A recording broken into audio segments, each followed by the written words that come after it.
amiche e cari amici, ben ritrovati sul canale YouTube della Biblioteca Provinciale Claudia Augusta. Abbiamo imparato così a convivere con questi nuovi mezzi. La biblioteca comunque resta sempre un punto fermo, un punto per studiare, un riferimento per le proprie ricerche, per il proprio percorso personale di studio e di formazione. Ma soprattutto è anche un posto dove ritrovarsi, anche virtualmente, come in questo caso, per sentire delle narrazioni. La storia anche nostra, quella della città, come in questo caso ci racconterà Marco Pugliese e soprattutto la prefazione anche del nostro bibliotecario Davide Cavosi. La biblioteca quindi è un posto di incontro dove ci si può confrontare, sentire, raccontare e in questo caso Marco Pugliese ci racconterà alcuni inediti riguardanti un quartiere di Bolzano, un quartiere molto vivace che è stato soprannominato a suo tempo Shanghai. Non mi dilungo molto, ma vi ricordo che in biblioteca sono numerosi documenti anche per una ricerca storica relativi a quella che è la parte, tra virgolette, nuova della città di Bolzano. Vi invito quindi ad informarvi e a venire a frequentare la nostra biblioteca, a richiederci i libri o anche altri documenti che sono disponibili e trovate sicuramente nel catalogo Explora. La biblioteca è a vostra disposizione, il nostro numero di telefono è 0471 26 4444 oppure potete scriverci a info@bpi.claudiaugusta.it. Arrivederci, a presto! Benvenuta, benvenuto, siamo qui con Marco Pugliese che ci presenta la storia di Bolzano e dei suoi quartieri.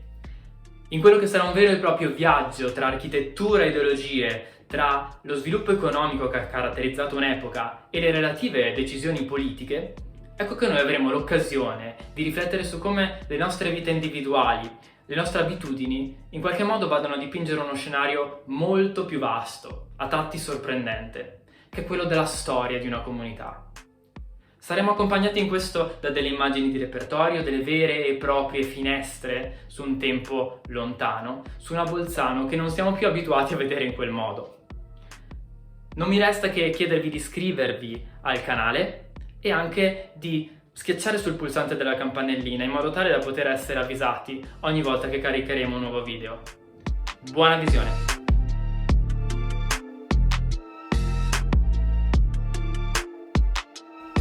Ringrazio la Biblioteca Claudia Augusta e la direttrice Valeria Trevisan per avermi dato la possibilità di raccontarvi in questa edizione online della conferenza dal titolo La filosofia di Shanghai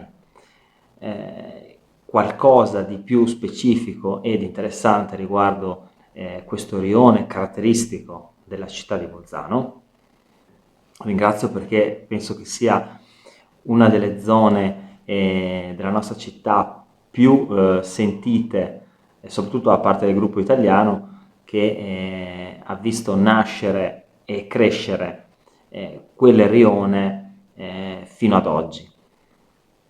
Quindi avevo deciso appunto di costruire una conferenza basandomi su racconti, aneddoti, anche della mia famiglia, perché di fatto sono anch'io cresciuto, i miei genitori sono anche cresciuti in questo rione, quindi ho appunto deciso di dedicare questa conferenza che si deve tenere online, ma spero che parte del fascino non la perda, perché moltissime persone mi avevano contattato perché appunto avrebbero voluto partecipare. Probabilmente si riuscirà a fare qualcosa appena questo periodo verrà superato, quindi qualcosa in presenza, ma per il momento ci affidiamo a questo modo di, di trasmettere la cultura, e per fortuna che si può fare online, quindi tramite video eccetera. Allora, il titolo intanto che ho dato a questa conferenza è La filosofia di Shanghai, quindi come potete vedere dall'immagine appunto della locandina già della conferenza, in questa foto storica si intravede una delle famose casette semirurali e qui abbiamo ancora una parte in costruzione. Quindi questo è un rione che nasce appunto alla fine degli anni 30, nasce in una zona completamente disabitata, prima c'era di fatto campagna, e nasce perché deve dare alla città, alla nuova città di Bolzano, linfa per la propria zona industriale.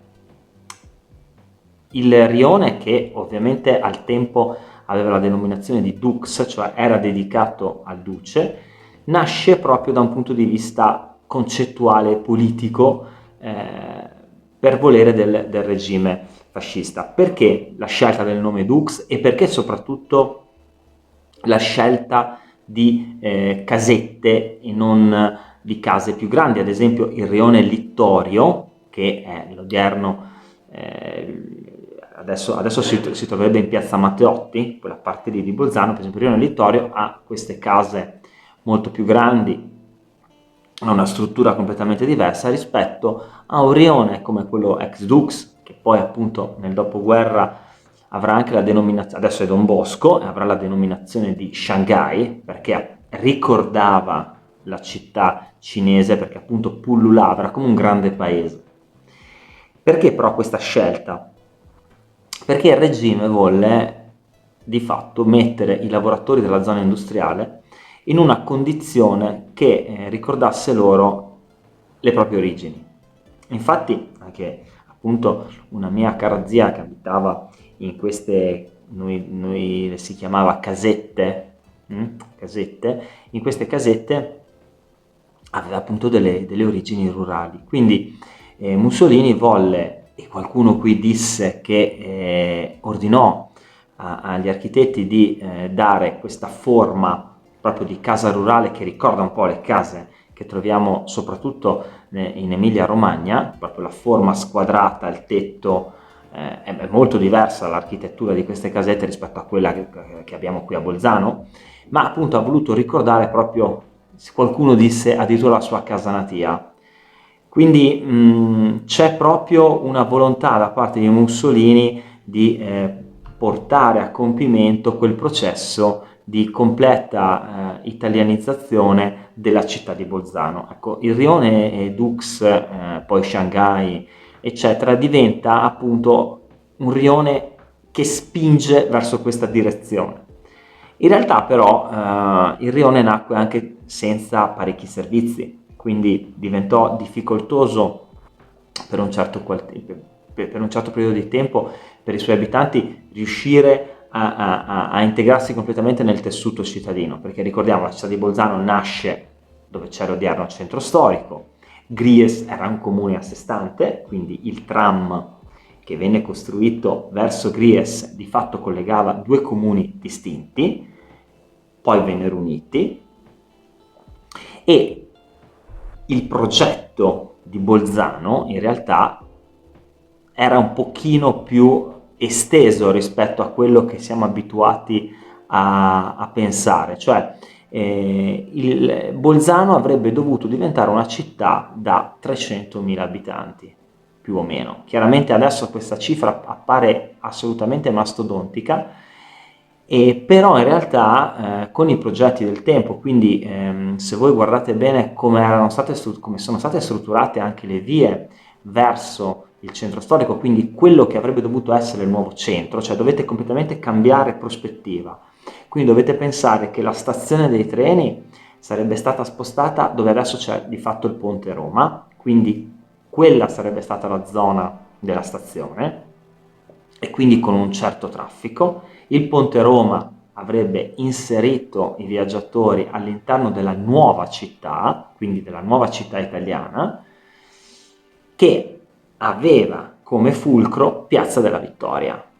Quindi tutta questa zona nuova, che poi appunto quindi il rione Dux non sarebbe stato periferico, ma sarebbe stato più vicino al nuovo centro, più vicino alla nuova stazione. Quindi è qui che dobbiamo vedere la progettazione. L'idea era quella di far perdere peso al centro che noi conosciamo oggi, classico, quindi alla Bolzano più antica, e per appunto dare la possibilità a questa Bolzano nuova, nata di fatto dal nulla, perché dove adesso c'è il rione di Piazza della Vittoria, e quindi tutta quella parte lì di fatto era scarsamente urbanizzata. Se vedete, quelle strade sono molto ampie, rispecchiano appunto l'architettura razionalista, e danno quel senso di monumento, quindi quello avrebbe dovuto essere il nuovo centro. A Piacentini fu proprio chiesto questo, di costruire un nuovo centro. La funzione simbolica del nuovo centro è spesso trascurata, come la funzione simbolica di un rione come quello di Shanghai. Perché filosofia? Perché Shanghai aveva una propria filosofia, perché appunto nacque come città nella città. In realtà non fu voluta questa filosofia, perché non avrebbe dovuto essere una città nella città, ma un rione complementare alla nuova zona industriale. Il fascismo utilizzò una strategia moderna, modernissima e molto inglese nell'urbanizzazione della provincia di Bolzano. Perché inglese? Perché la penetrazione per aumentare la presenza italiana fu di carattere economico. Quindi la popolazione locale venne mantenuta, ma venne inserito un nuovo tessuto sociale. Quindi venne potenziato quello che noi chiamiamo il tessuto produttivo.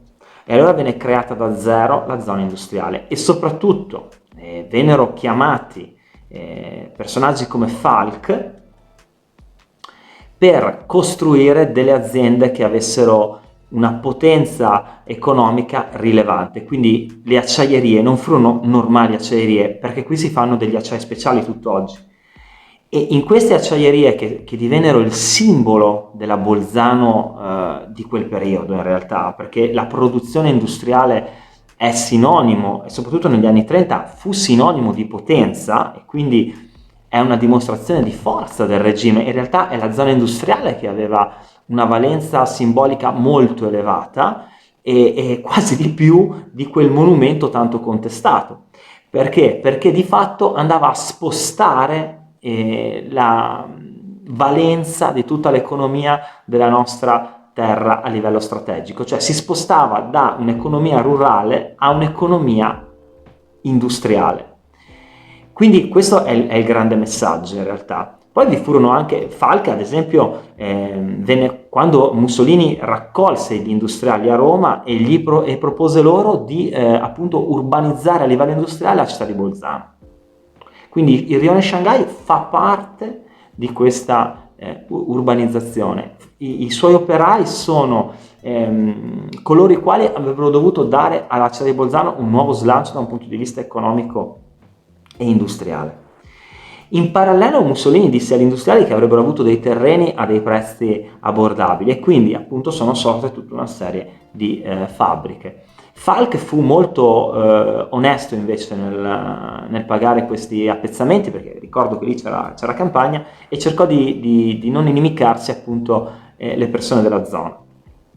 Questo va detto, perché non si parlò di espropri, ma vennero pagati questi terreni.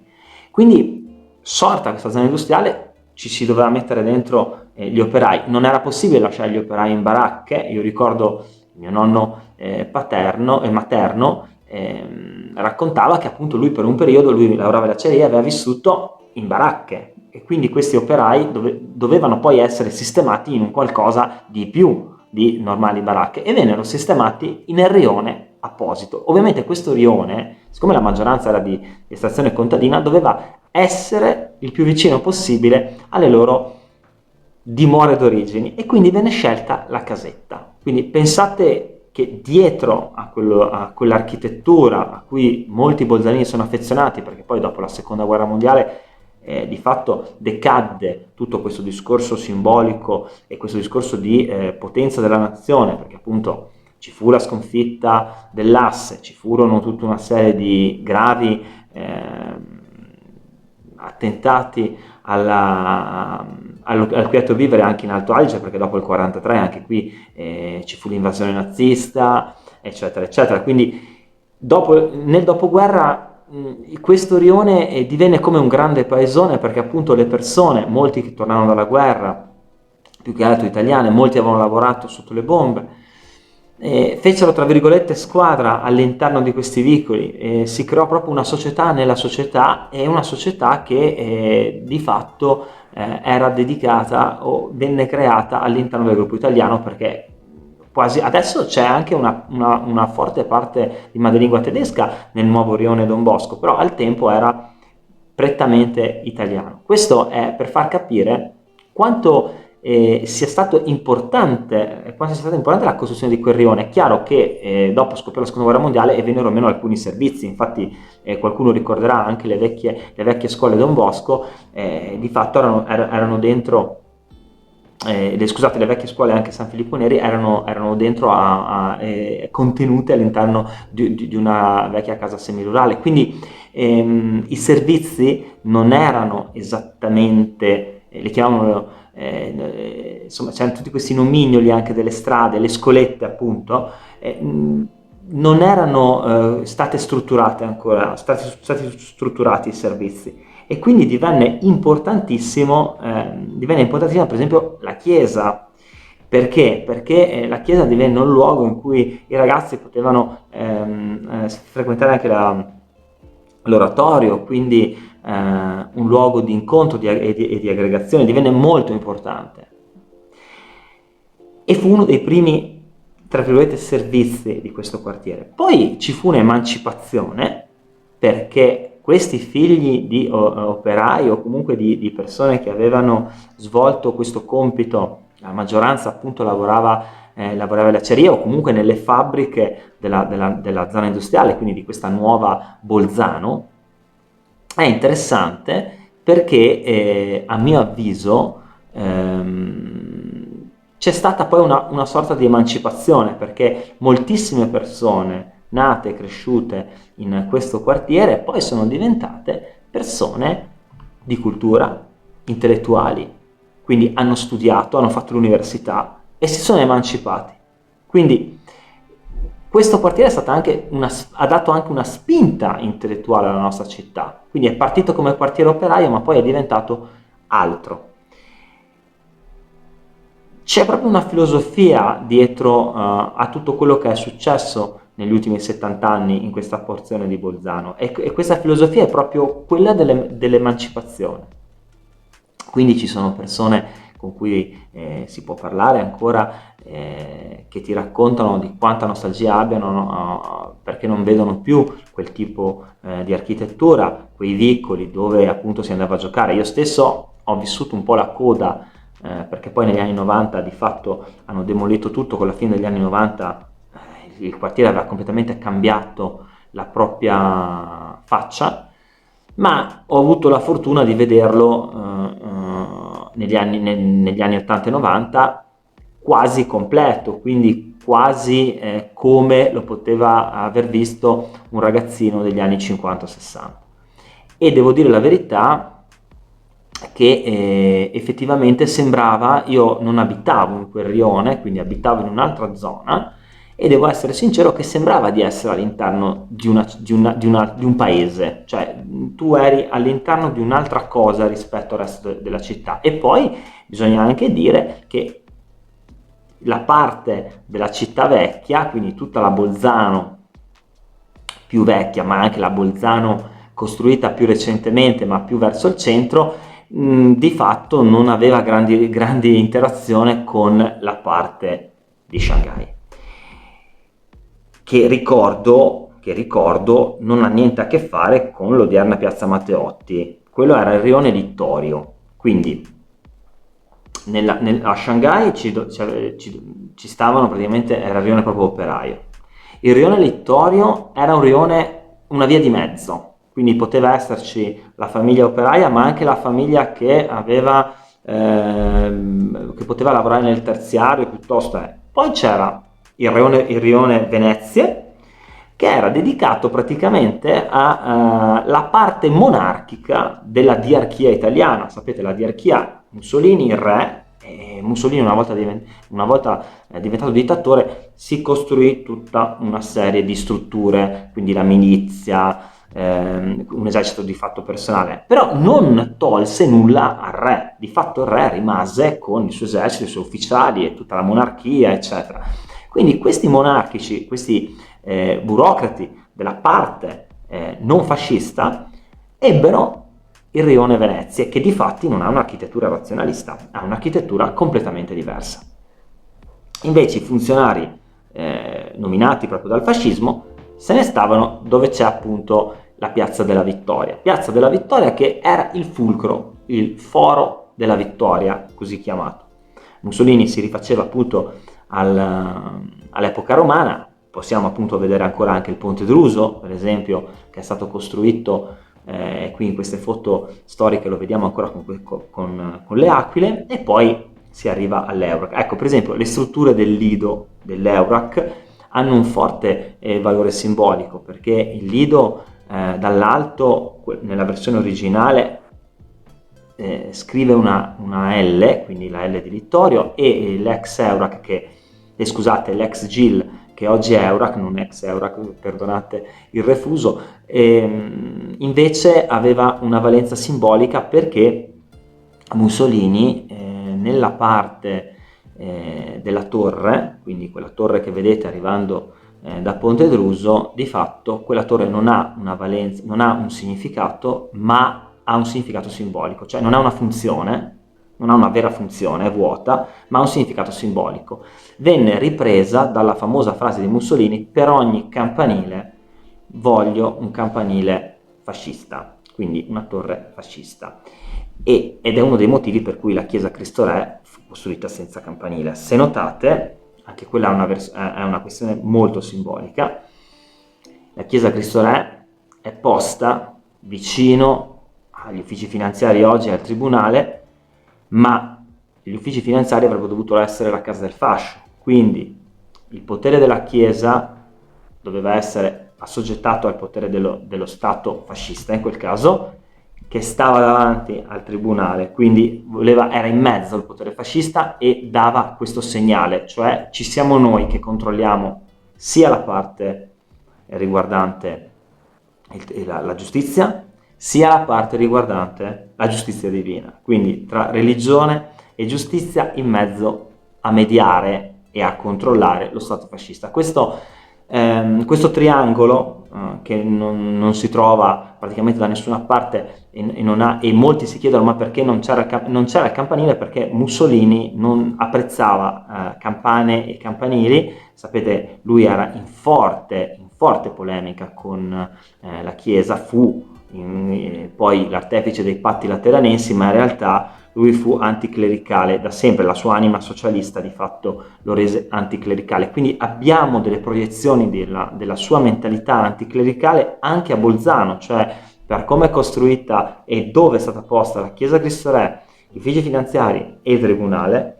La simbologia arriva direttamente dalla testa di Mussolini, l'Eurac arriva direttamente dalla testa di Mussolini, Shanghai arriva direttamente dalla testa di Mussolini, perché è l'emancipazione di Mussolini che è partito dall'essere praticamente nulla, ma che ha dato all'Italia, nella sua idea, questa potenza di industria, però ha lasciato che le persone vivessero in un contesto molto simile a quello in cui era nato lui e aveva vissuto lui. Quindi si era messo di fatto a marciare vicino ai cittadini italiani, riprendendo quelle massime di Giulio Cesare. Lui anche all'estero era spesso paragonato a Giulio Cesare. Sapete, Giulio Cesare fu uno dei più abili, insieme ad Augusto, creatori di propaganda degli ultimi 2000 anni, perché ad esempio in Gallia scendeva da cavallo e marciava vicino ai propri legionari. Ecco, Mussolini, quando si faceva i video delle nuotate, quando si faceva il video mentre pilotava l'aereo, eccetera, aveva questo spirito, lo spirito di Giulio Cesare, cioè saper far tutto e dare l'idea alle persone comuni che lavorasse sempre. Infatti nel suo studio a Palazzo Venezia la luce non veniva mai spenta, anche se lui spesso non era presente, per dare l'idea al popolo che lavorasse. Quindi Bolzano, che di fatto divenne italiana dopo la Grande Guerra, con il fascismo ebbe realizzate delle opere simboliche e altamente propagandistiche. Quindi in realtà non è tanto la figura imposta, magari in realtà imposta, è una figura storica, quella di Druso, che è stata utilizzata per fini politici. Non è imposta in realtà, è proprio riscritta male, quindi si vuole far credere, Druso viene utilizzato, che non c'entra nulla, perché Druso non era sicuramente protofascista o altro, ma erano gli stessi fascisti che andavano a scavare nella storia romana per dimostrare che i nuovi italiani fossero i nuovi romani di fatto. E quindi è su tutto questo grande gioco di propaganda che nascono dei rioni come quello di Shanghai. Io, come avete visto, mentre vi ho fatto questa breve descrizione panoramica, ho parlato un po' di tutta la città di Bolzano, perché in questa piccola opera di divulgazione che abbiamo fatto ho dovuto fare un discorso più macro e più snello. Poi mi riserverò di fare questo tipo di iniziativa dedicata solamente a Shanghai, quindi tralasciando tutta quella parte che può essere interessante, ma che riguarda più che altro gli altri quartieri. La città di Bolzano è particolare perché anche nel periodo pre-fascista, quindi nell'era Peratoner, ebbe una spinta molto imperiale, cioè Peratoner cercò di inserire la nostra città all'interno dell'impero austro-ungarico, che a quel tempo non ci vedeva come una periferia, quindi si adoperò molto per renderla ultra tecnologica, le funivie, eccetera. E questo continuum, anche se non ammesso, ci fu anche durante il fascismo, perché Bolzano era vista come periferica anche nel Regno d'Italia, e quindi questa spinta con le acciaierie, con l'economia, fu proprio per quella. E nel dopoguerra, paradossalmente, ancora si andrò avanti, non fu più l'impero, prima fascista e poi e prima ancora austro-ungarico, ma fu proprio l'emancipazione dello stesso Alto Adige, cioè l'Alto Adige divenne un polo di autonomia, un polo da imitare, la nostra autonomia anche presa ad esempio nel resto del mondo. Questo è importante perché ci fa capire che lo studio della storia, però quello vero, non quello fazioso, quindi raccontare le cose come stanno, e quindi ricordare per esempio che nel rione Shanghai ci fu un lager, che per molti anni nella città di Bolzano questo aspetto fu lasciato in disparte. Fu grazie a una donna, e lì ci vorrebbe una conferenza per spiegare quello che successe. Del lager mi parlò la mia famiglia, ma a quel tempo nessuno ne parlava più di tanto a Bolzano. Si tendeva un attimo a dire che quello fosse stato un campo di smistamento, eppure era lì a Shanghai, eppure in quelle baracche nella seconda guerra, dopo la fine della seconda guerra mondiale, andavano a giocare bambini lì intorno, quindi il ricordo è rimasto vivo nel quartiere anche di quella cattivissima esperienza, e ci sono stati degli aneddoti che mi sono stati raccontati da persone durante l'occupazione nazista assai pesanti. C'erano delle caserme lì vicino, ad esempio delle caserme anche della Wehrmacht, giravano le SS, quindi insomma anche questo periodo storico è molto molto da descrivere. C'era una polizia creata qui, per esempio, che andava a rastrellare ebrei, italiani, eccetera, perché dopo il 43 qui ci furono grossissimi problemi, e il rione Shanghai fu testimone di tantissimi episodi che sono stati dimenticati di quel 43-45, tantissimi episodi che adesso qui diventerebbe troppo lungo da discutere. Infatti l'idea è quella di creare un mini ciclo di conferenze e dare a ogni periodo storico del quartiere una importanza, perché il quartiere Shanghai ha avuto negli anni un fondamentale ruolo nella trasformazione della nostra città. Quindi io, con queste carrellate di foto anche che vedete passare quando vi parlo, quindi avete visto Piazza Vittoria, adesso sono luoghi talmente conosciuti che non occorre neanche soffermarsi a spiegare, però avete visto Piazza Vittoria, i ponti, avete visto le strutture delle case semirurali, sono fondamentali per capire la nostra storia. Quindi io per il momento ringrazio per questa possibilità e vi do appuntamento a tempi migliori in cui ci si potrà vedere e fare anche delle domande, perché ripeto, queste conferenze sono fatte apposta per divulgare quella che è la storia della nostra città, del nostro vivere quotidiano. Capire da dove si viene ci aiuta a capire il futuro. Oggi il rione Shanghai ex Dux è uno dei rioni più multietnici della nostra città, quindi la spinta è stata assai diversa rispetto a quello che si erano prefissati i creatori, e quindi anche su questo si potrebbe creare un discorso e capire come si sia sviluppata, perché anche quelle persone che vivono adesso stanno facendo un percorso di emancipazione uguale, identico, perché non differisce da granché rispetto a quello che avevano fatto gli italiani dopo la seconda guerra mondiale. Ecco, questo è un parallelismo che viene fatto troppo poco e che invece dovrebbe portare a farci apprezzare un pochino di più la città dove viviamo.